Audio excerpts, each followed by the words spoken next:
Hello, everyone, and welcome to CPAL Connect. I'd like to thank you today for joining us for the Recruiter Enablement, empowering recruiters through technology, processes, and professional development session. This session is going to be led by our own Lauren Zweig. She's a Senior Enterprise Account Executive. However, before we start today's session, I have some housekeeping items I'd like to review with everyone. First, each session is being recorded and will be available on demand from our website after the event. Second, we'll also be following up with an email with links to all the sessions, to all the registrants, and as well as relevant materials. Second, we'll have a Q&A following the discussion. All participants are currently on mute, and so please enter your questions that you have in the Q&A or session chats section in the right-hand side of your menu. Finally, we're on a strict schedule today. To save time for our Q&A, I will give a 5-minute warning to all speakers. After the 5-minute warning, the speaker will conclude their presentation and we'll open it up for the Q&A. Please note that this session will end promptly at the scheduled time. At that point, we encourage you to visit our agenda to look at the other tracks and sessions that we have going on. If you do not visit the agenda tab, you will automatically be redirected to the next session in the track. And it's my pleasure today to introduce our speaker, Lauren Zweig. She's an enterprise sales professional who partners with current and future CPAL clients to drive business outcomes through technology. She joined CPAL with over 10 plus years of IT recruitment and SaaS sales experience. Thank you, Lauren, so much for joining us, and we're happy to have you. Now over to you. Awesome. Thanks for the intro. I'm happy to be here. Did you want to bring up your presentation? Yes, I'm working on that now. Can you see it, Christina? I can see it, yes. Okay. Let's see. Okay, here we go. Got it. Perfect. Okay. So as Christina mentioned, I started my career in IT recruiting. I spent about 7 years in IT recruiting and sales.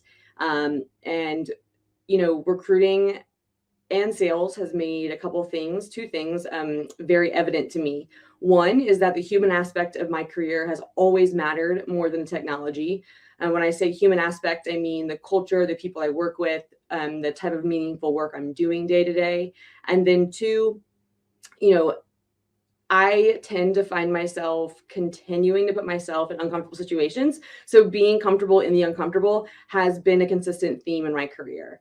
I'm thankful for the growth and development that sales and recruitment has offered me and has really shaped me. And fast forward 12 years, I am sitting here now doing a recorded webinar. I have to be completely honest. This is, not way outside my comfort zone, but it's pretty close to being outside my comfort zone. But what helps me with the nerves is knowing that, what I'm going over today, I am really passionate about. And I hope that this presentation and this session gives you guys some takeaways, some good questions, some immediate action items maybe to bring back to your organization and really just enable recruiters in your organization the same way that we've seen sales see that same kind of resource and investment from their companies for success. So in the session today, we're going to kind of cover what the current market trends and technology have done to impact recruitment. We're going to look at what technology, what talent acquisition and recruitment looks like for you and your organization down the road. And we're also going to really dive into some tactical recruitment and talent acquisition development takeaways, things to really invest time and attention into coaching your employees that are finding you the future of your talent and making the most of the talent that you have already in your organization. So end of 2021, the Wall Street Journal posted an article, "The hardest job to recruit for are other recruiters." And the job posting numbers couldn't agree more. From LinkedIn, even just on Tuesday, I double checked. In the US, there were about 350,000 job postings for recruiters and about 100,000 less for software engineers, which is mind-blowing compared to when I was a recruiter. So obviously recruiters are in very high demand. And the role of the recruiter has also changed a lot. There are so many different platforms to post jobs to engage with candidates, and it is very overwhelming, actually. Having recruiters that can also manage social media sites and tools, as well as align those with the employee brand. And your candidates are more informed now than ever. They can look at Glassdoor for reviews and quickly see what it's like to work for a company before interviewing. You have things like the gig economy, and people are moving jobs a lot more often. It's easier for people to interview quickly and apply to jobs. So things are just moving faster, and the candidates are really in the driver's seat. Recruiter.com does a monthly recruiter index report. This for February should be coming out soon, but the one for January is up on the screen. They average recruiters' responses to 3 questions. And the questions are, how do you feel about the job market right now? And then how do you expect your job requirement load to change over the next 30 days and then the next 90 days? 1 is a more pessimistic view, 5 is being really optimistic. And as you can see, the numbers are trending down, unfortunately, for recruiter sentiment. In contrast to that, the spend on HR and talent acquisition technology is going up. So according to Aptitude Research, 67% of companies increased their investment in HR technology in 2021. And then even more, 73% were planning to invest more money into it in 2022. And really looking and reviewing kind of how is technology working out. There's so many options out there. That same report then asked over 300 organizations, a mixture of talent acquisition and HR leaders, as well as recruiters. Questions, would you recommend your technology? Do you feel like you have the resources you need? Are you happy with your technology? And these numbers show quite a disconnect. So recruiters don't want to call them pessimists, but they're not feeling like technology is really on their side. But on the other hand, you've got like 91% of talent acquisition and HR leaders recommending the technology that they're using in their department to other people. So there's certainly a disconnect there, and it really depends who you ask when you're really looking at how the technology is actually impacting your work. So those were a lot of reports and analytics connected together. But overall, got companies that are investing more in HR technology. The demand for recruiters is up. The skills required from them are up, and there are more recruitment jobs open. At the same time, recruiter sentiment's down, and the satisfaction with the technology is also down. So connecting sales and recruitment, I'm constantly learning how to, show up better for my clients, for my peers. And in doing so, I study a lot of sales enablement. And sales enablement is, according to Gartner, the process of providing the sales organization with the information, content, and tools that help salespeople sell more effectively. And effectively is the key word there. There are so many initiatives and resources being put into revenue operations and new technology to actually monitor and increase the amount of prospecting a salesperson can do in a day, and measuring the quality and the response rates, and coaching, recording videos, helping people learn how to run meetings and demos better. And all of that, I think, is because the market is so noisy. We're having to really readjust the value we bring to the table when we're talking to buyers. And that's where, my conversations bring me joy, is that if I bring something to the table to a customer and I'm helping them learn more about an area they can't spend all day learning about, that's a win for me. And turning recruitment, more customer centric, more value driven, actually having more measurable KPIs and data, and then establishing an iterative approach to your organization and reviewing how it's going. I just, across sales and recruitment organizations, there's so many commonalities and parallels that I thought it was worth bringing to people's attention today, and then kind of connecting the dots. When looking through the recruiter's eyes, the candidate is your customer. how can recruiters set themselves apart from their competitors? How can they reach out to candidates on the mediums they prefer? How can their messaging, offer enough information for a candidate to feel comfortable responding, or be convenient for the candidate to respond? What kind of information are recruiters sharing with candidates to build ongoing relationships and add value, whether it's within their skill set or their industry, and really being that trusted advisor? And then the efficiencies, I feel like this part, are really the band-aids, the fast fixes. We all want to do more things faster, and automation, AI, integrations, yes, they're great tools and they're great things to look into and explore. It's really, again, how effective are you in implementing those things and carrying those things out to align with your recruiters? Bring your recruiters along in this journey and understand, what actually means efficient to them. Where are they spending their time? Automation, obviously, it can be scary to some people, but even just setting up things like reminders or automatically notifying someone if they've got an interview that day they need to confirm. Artificial intelligence, being able to bring the top candidates up to the top of the list before you have to put a Boolean search in based on, an algorithm, that can be just a step in the right direction, and doesn't have to be as overwhelming as sometimes some of these sessions and some of the concepts can sound. Integrations, really diving into, what integrations are going to align with you or your needs as a business, front and center. And what are those integration levels? What data needs to go from point A to point B? How often? And what's going to really make an impact on your recruiters day to day? The effectiveness piece, if you don't have accurate data, if you don't have the right goals in place, it's really hard to see if your initiatives are effective.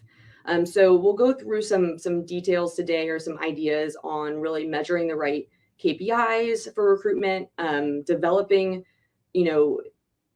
processes and systems to help you all stay consistent and iterative in reviewing how things are going.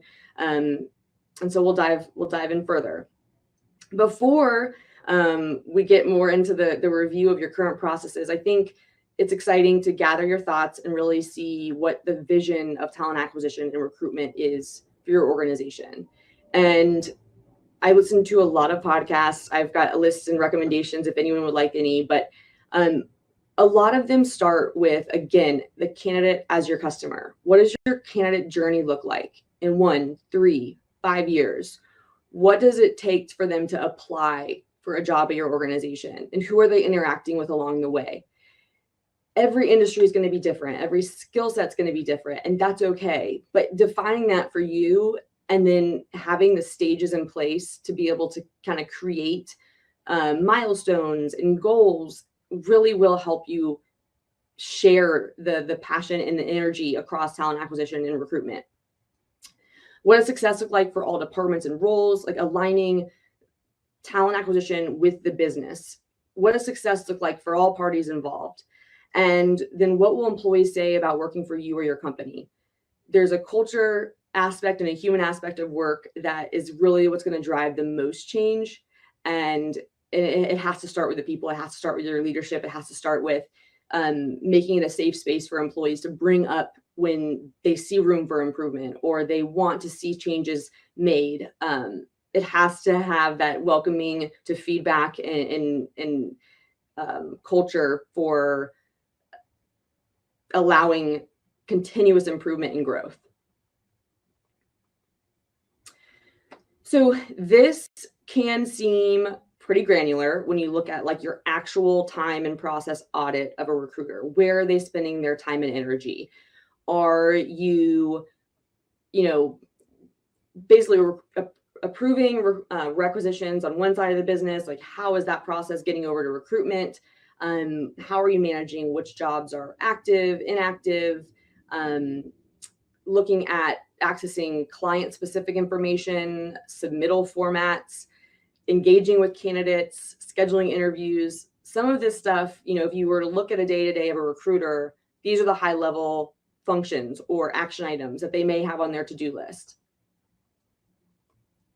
But when you go a step further and you look more at, okay, how can we look at in between the steps, and really, how is the technology, or how can we think about optimizing technology that we're using today to notify recruiters of new jobs assigned to them, or keep them updated on the most, the highest priority positions, most qualified jobs, and also giving them the access and the integrations needed to be able to dial right from their ATS.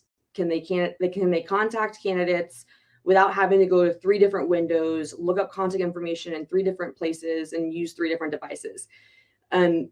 Looking at consolidating that interaction and seeing which forms of communication work the best, and then the in-between steps, like reformatting resumes. We've all done it before. A lot of times it's a matter of adding a logo, but somehow you get in an argument with Word and it just doesn't go the way you want it to. So those are very time-consuming tasks that these recruiters are spending time doing, that I'm sure you would like for them to be focusing more on the human interactions that you hired them for. The human work of recruitment is what brings the most joy and meaning to the work. And so taking a look at, okay, how can we make the systems and technology work for you to give you back that time in your day and focus on what we hired you to do? Another aspect and key is, reminders, notifications. I always, when people question about automation, it's like the easiest step is to say, okay, what can you bring front and center for your recruiters in the morning that allow them to get the best start of their day? Is it a task list that integrates with their Outlook or their Gmail that shows every interview they need to confirm? Is it, a bolded, a candidate for applicants that applied overnight? Can they see which applicants have been added to the system very clearly for them to be able to, click their phone number or click their email and immediately contact the most new applicants for those jobs? And then KPIs. It's probably not a new concept. A lot of companies I speak with, they have their own performance metrics and goals, but really aligning those KPIs to your vision and then communicating, hey, okay, how are these being measured today? Can recruiters see the progress they're making, over time? And are there coaching or development meetings in place for you to be able to say, okay, great, like, you're definitely finding more quality candidates, or your submittal, you're finding candidates faster, and the amount of candidates you're having to go through to find a quality submit is decreasing. Once the data is accurate and recruiters feel like what's being measured is meaningful, those conversations lead to very successful relationships and partnerships between talent acquisition and the business. So what can be super overwhelming is thinking about going through this process or asking all those questions and realizing there's a lot of things that you maybe didn't realize, and that's okay. It's more common than not. So even just taking the time to ask those questions and really sitting down with recruiters, or maybe assigning that to a certain professional or leader within the organization, taking the time to dive deeper into that recruitment process is going to be a step in the right direction of connecting people to the technology. And really take time to reflect on what systems and technology is in place today. How did it get there? Why is it there? Are you doing things just because that's the way you've always been doing them? That answer doesn't necessarily suffice anymore for ongoing growth, and really challenging some of the reasons we do things is a safe space to start. Communicating intentions of recruiter enablement, letting recruiters know, like, hey, we know we've thrown a lot at you guys. We really want to better understand how you're using the technology we have in place. Is it helping you? What could be, how can we prioritize? And honestly telling them, we plan to put actions in place to deliver on our intentions. This is how we look in doing so, and we're going to bring you along for the journey. And then professionally developing and investing in your recruitment and talent acquisition teams. These people are working very hard. You can tell I have a soft spot for recruiters, but they're working very hard in a very busy, high intensity environment. People are not showing up. There's sometimes lack of respect. There's so many jobs out there, and really getting recruiters to own their own career, see their progress, build confidence in their abilities, and investing in them to be even, leaders in your organization down the road that take on recruitment enablement initiatives and connect you with new business opportunities and innovative thinking that really expands kind of where your company's going. I decided to kind of dive deeper into some of the growth and development learning experiences I had when I was a recruiter and even in sales. And some of these are going to be very much more, industry specific, and it may not apply to everybody. But I think being able to see which outbound tools work best for customers or candidates, seeing if more candidates are responding to certain messaging on LinkedIn or text. Is there a certain subject line that's actually getting responses? Those things are very similar to the way that salespeople can continue to improve, review, and iterate on, okay, this is really what's actually adding value, and this is why people decided to take a meeting with me. Why did that one person respond to you? For a job? Is it because the job description was written really well? Did you add a video to the job description? What's actually going to continuously improve outbound strategies of connecting recruiters with candidates? And then putting content and conversations in place, whether it's podcast conversations or professional development books. There are so many people who are getting job postings and ads and things and are unsubscribing, that if you can just build relationships with people in a way of knowing what their skill set is, knowing what interests them, and providing some value and resources and articles along the way, when they have a bad day at work and they're finally maybe looking to take a new job or be open to listening to a new opportunity, they're going to look at the recruiters that have a relationship with them. And so relationships are going to be just as important. They already are, but they're going to be even more important with how as noisy as the job market is, between the recruiter and the candidates. And then genuine curiosity. If you can come to every conversation wondering, where that person's at in their career, knowing really what matters to them. Is it the benefits? Is it the working from home? There are, there's plenty of data and statistics that show general numbers and general guides, but really having notes in your ATS and having details on, what matters to a certain person about a culture or the type of, vacation package that person would be open to hearing about.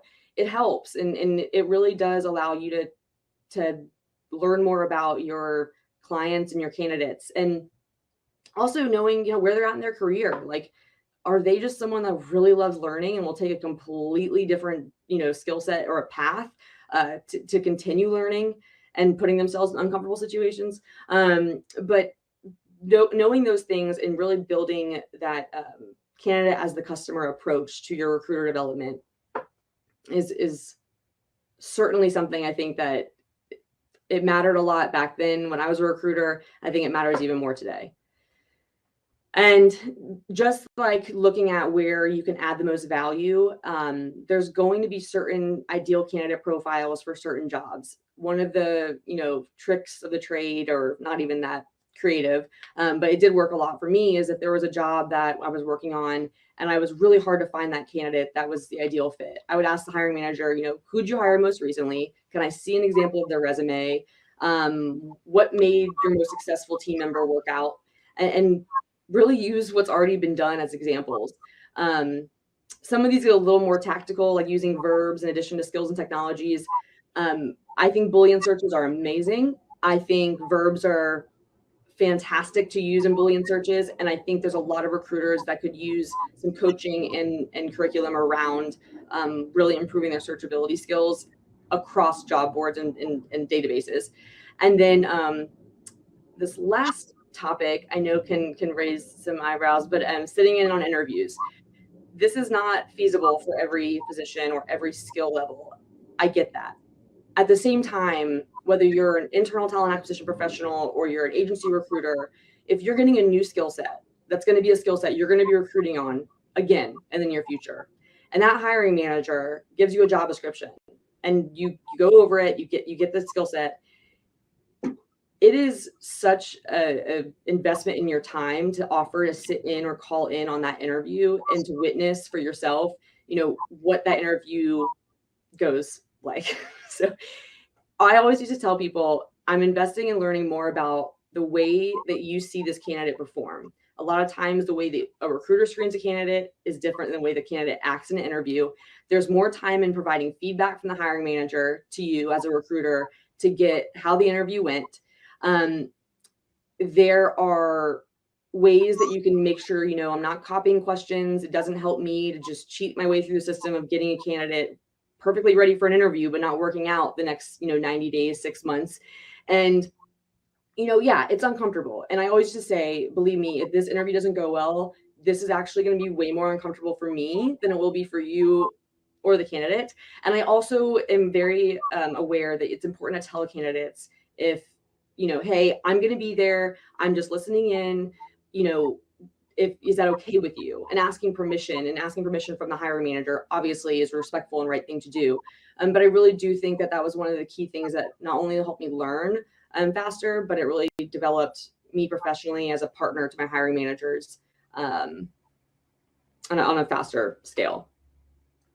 So one of my favorite books, Atomic Habits: You do not rise to the level of your goals, you fall to the level of your systems. It's a quote by James Clear. And I say this because there are so many takeaways from sessions and conferences and things that when I walk away from it, sometimes it's a little overwhelming. But if you just start small and you build in certain systems or certain things on a repetitive basis, it helps you at least move forward. It can be very slow, but you'll at least be moving forward. And it's about, bringing, like I said, the recruiter along with you in the journey of making the technology work according to their processes and aligning them with the business. Taking these concepts will not only motivate your current recruiters, but when you're interviewing, future recruiters, getting them excited about what the vision of your company is from talent acquisition perspective. Being able to share that you're investing time and energy into recruiter enablement will certainly set you apart from your competitors and hiring recruiters. And then making and opening new positions down the road, whether it's recruiting operations or recruitment marketing roles. Maybe there are recruiters that are super strong in the social media and the posting and management of jobs. Create new opportunities and career paths for people. And then, make time to review what's being done, see how it's working, ask the questions, and stay very curious along the way. Because I know we're all here to grow together and get better. And I think we always have to kind of just remind ourselves, take a look at what we don't notice, we can't see, and that's where we grow the most. So really thankful for everyone's time today. And I hope that you took a few things out of the session, but I'm also very happy to answer questions if you have them. Thank you so much, Lauren, for the very informative session that you gave to us. It was great. I'll open the session up now to Q&As. Let me go over. Okay. We have a couple of interesting questions. The first one, if we have the right people in place, Lauren, how should we prioritize tools and technologies to help recruiters? So I would go back to some of those questions I asked about, like the time and energy audit, and I would think, okay, what tasks are taking up the most time, and which ones align the least with the envision or the culture of the company I'm trying to end up at. So those are going to be your largest pain points, and whether that means really taking a look at your entire end-to-end ATS, or it means looking at maybe strengthening some of the integrations so it works a little bit better for your recruiters. If you have the right people in place, they'll be able to communicate maybe their largest pain points, and then I would start there. But really aligning back to that kind of discovery mode of asking questions, deep diving into the process, and seeing, which areas cause the most pain for your recruiters, I think is a good start. Wow, that's great. That's very useful information to share, tips. Thank you, Lauren. And we have another question. What are some of the resources or real life examples of companies implementing recruitment enablement strategies that you can share with us, Lauren? Do you have anything specific? Yeah, so I didn't want to, misrepresent some of the podcasts and examples I've been given, but there were two specific scenarios on some of the podcasts. Recruiting Future with Matt Alder is a really good podcast that he interviews HR leaders, talent acquisition leaders. And two of them specifically, one was HelloFresh and the other was Canva. Their global talent leaders gave specific step-by-step examples of how they did like an entire digital transformation of their talent acquisition teams, as well as the HelloFresh representative. He was explaining how he had like talent acquisition 1.0, 2.0, 3.0, and 4.0. And by the time he got to 4.0, the goal was to eventually have submit to hire 24 hours and less. Wow. And it was a very lofty goal, but what it did is it got recruiters really excited. So if anyone's interested, I did kind of create a little short resource page of some of the links to some of those resources. I'd be happy to send them their way where they can actually go and kind of see more details on those use cases after the session. Okay. You feel free to chime in with any more questions. I don't see any additional questions. I'd like to thank everyone for joining us today. And we encourage everyone to visit our agenda tab and explore other topics and speakers in the 4 different tabs. If you do not visit the agenda tab, you will automatically be redirected to the next session in this track. And thank you again for joining us. Thank you so much, Lauren. Thank you. Thank you.